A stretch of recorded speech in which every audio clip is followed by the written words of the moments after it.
Alright, everybody, we got a fun one today. So, let's talk about the Nintendo Switch.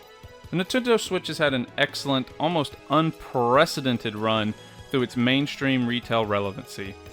And while I can't say that there's no end in sight exactly, 2024 is shaping up to be one of, if not the best year the Switch has ever had.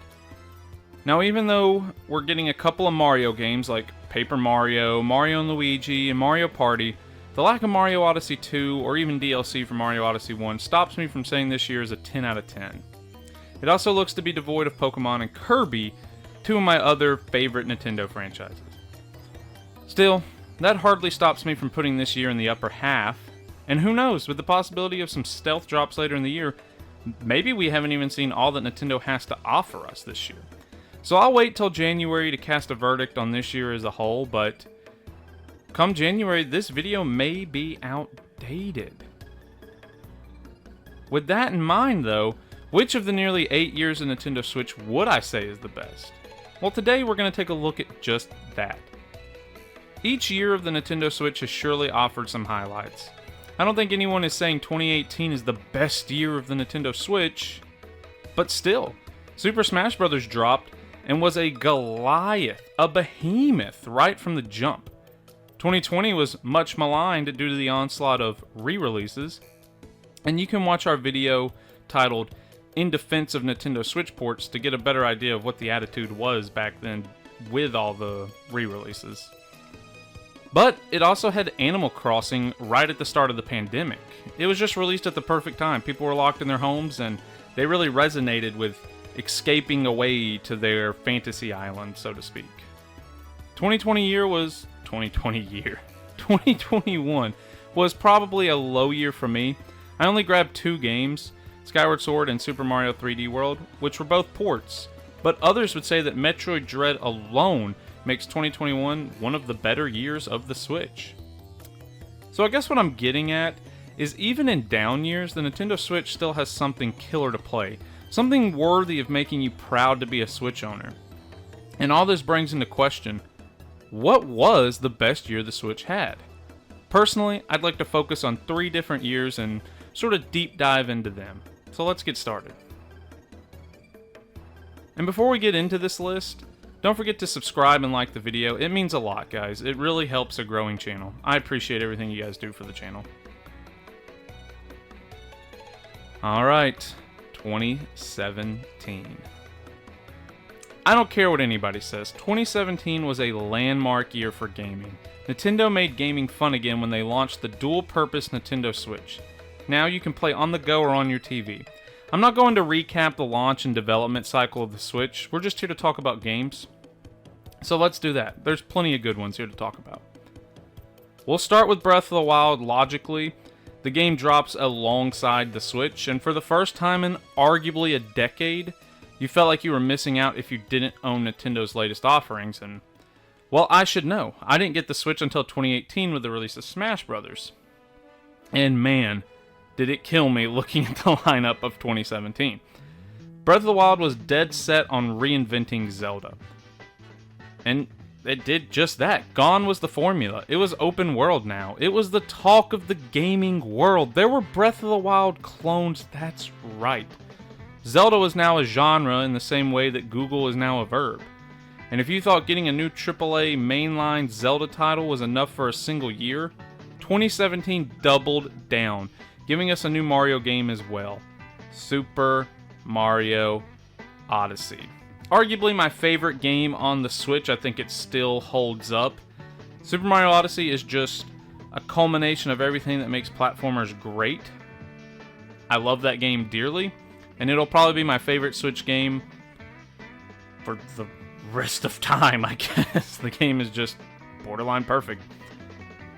And just like that, with this declaration, Nintendo had won the next generation of console wars before the PS5 and Xbox Series X even entered the fold. Probably before they were even rumored. I don't remember too well, but Nintendo had just released 2 10 out of 10 games just like that. The Switch had only been on the block for about 6 months or so, and could already say our heavy hitters rival literally any other console's heavy hitters. Straight up, no joke, Nintendo threw the gauntlets down early. And believe me, that would have been enough to make this a top 3 year already. But they didn't stop there. No. They brought Mario Kart 8 Deluxe over to the Switch. And yes, if you're thinking, well, that's just a port, man, come on.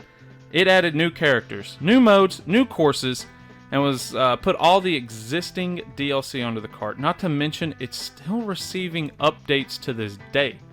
So 2017 speaks for itself, even if all we mention today are just those 3 games. So in 2017, the Switch was the latest, greatest thing in gaming, but surely after half a decade or so, the lifespan would be winding down and banger titles would barely be trickling out, right? Wrong. Now we're going to talk about 2023 for a bit. Obviously, we had the big one, Tears of the Kingdom. Honestly, this has got to be one of the best sequels to a game ever. I'm really enjoying taking my time with this one. Scaling my way to the Wind Temple is probably the most epic thing I've ever done in any Zelda game ever. Seriously. That part is so cool. That came out pretty early in the year, back in May. The rest of the games this year didn't do much for me, honestly. You have Pikmin 4, Fire Emblem Enrage, Metroid Prime Remastered, and Super Mario Wonder.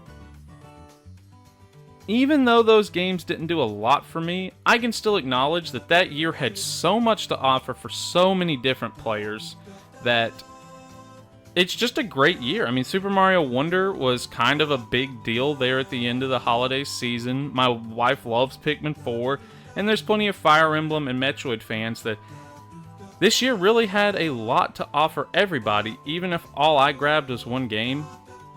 It was still Tears of the Kingdom. So I think 2023 is probably the weakest of the 3 that I'm talking about today. But there's plenty of people, if you liked that culmination of games, you'd argue this was the best year in gaming ever. So I respect that, I understand that, and that's why I put it, honestly, at number 3 on my list. It's between 2017 and this year we're about to talk. So let's talk about that year. The last year we're discussing is 2022. For me personally, there are 3 great games. The first one is Pokemon Legends Arceus. This was a great Pokemon game. I liked Sword and Shield. And I know that's a polarizing thing to say online, but I really did like Sword and Shield. I said it was kind of like the appetizer. Game Freak finally making a game for a home console, a 3D platform, right? Not just the, I guess you can say the 3DS was a 3D platform, but you get what I'm saying. But I loved Legends Arceus. Okay, so compare Legends Arceus to Sword and Shield, and I think Legends Arceus was a major step in the right direction. The Hisuian forms were very cool. I feel like they handled the open world exploration better than Sword and Shield. Sneaking around and catching Pokemons was neat, and I think all this, like I said, was a good step forward for the franchise. And that brings us to Pokemon Scarlet and Violet. Scarlet and Violet are probably my favorite Pokemon games since X and Y. I think it's the best games on the Switch, as far as Pokemon goes. The writing is super cheesy, but the school setting is cool. The game definitely deserves some criticism for the horribly slow cutscenes, but this is one step closer to my dream Pokemon game. I always wanted a Pokemon game where battling and, trying to become the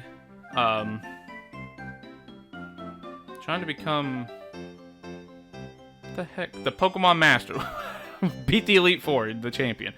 Why I'm drawing a blank, I have no idea. But I always wanted a game where that wasn't the main focus. When you watch the anime, there's Pokemon breeders, there's the beauty contest. Like, the Pokemon anime feels so, I'm just going to say it, so much fuller of life than the games really ever have. And I thought taking this to home consoles would be a step closer to feeling like the animes, where you don't have to be the Pokemon champion. I guess that's the word I'm looking for. And while this game didn't quite live up to my lofty, outlandish dreams for the series, it offered the player options in how they want to progress the story. Ultimately, this game made me excited to see what they'll do with the Switch successor, because I think Scarlet and Violet really just came out too late in the Switch's lifespan. I don't... Maybe I'm wrong. It doesn't seem like it was optimized as well as it could have been. Maybe that's Game Freak being lazy. Maybe that's just outgrowing the Switch. I don't know. I'm not really a technicals kind of guy. Okay, the last game we're going to talk about today is Kirby and the Forgotten Lands.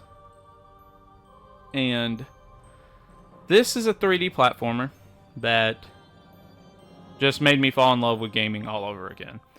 It felt like the closest thing to Super Mario Odyssey since, Super Mario Odyssey. Kirby is just one of my favorite IPs. Guys, I am a huge 3D platformer fan, and Kirby is mostly a 2D platformer. So when I saw him get a chance in this breakout 3D adventure, I knew I was going to play it and probably love it. But it really did feel like you're playing Kirby 64 with a mix of Mario Odyssey.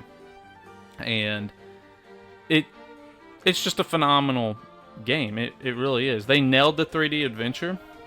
And I don't want to say it's a perfect game. It's very hard to be a perfect game. I don't even know if Super Mario Odyssey is a perfect game, but it's right there with it. If we're saying Mario Odyssey is a 9.5, then Kirby is a 9.2, something like that. It's a phenomenal game. So, to me, 2022 is a strong contender. You have two of my favorite Pokemon games mixed with Kirby.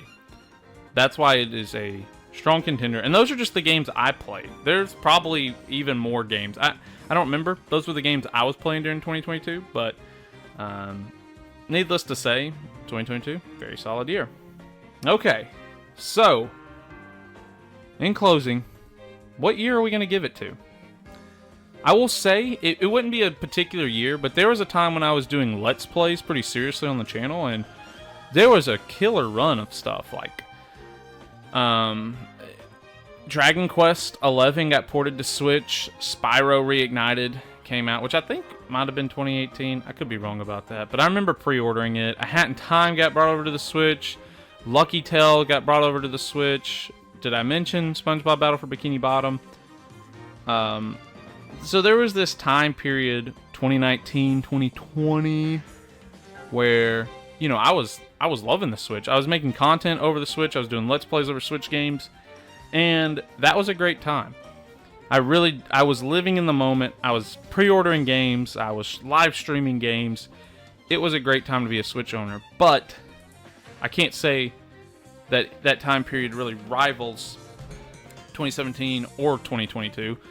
That's why, and again, it was a stretch. It was a culmination of time periods, whereas 2017 and 2022 just brought the gas through the whole year. So I'm giving it to 2017 just because I don't think you can top Breath of the Wild and Super Mario Odyssey. Quite frankly, if this year was releasing with the Zelda game and Super Mario Odyssey 2, then maybe. 2024 has a shot, guys, just off the sheer quantity and potential quality of the games listed in the E3. 2024 has just as good a shot as any to be another landmark year for the Switch. But I thought about it too. If 2022 had gotten Kirby, the two Pokemon games, and Tears of the Kingdom, I probably would have said 2022.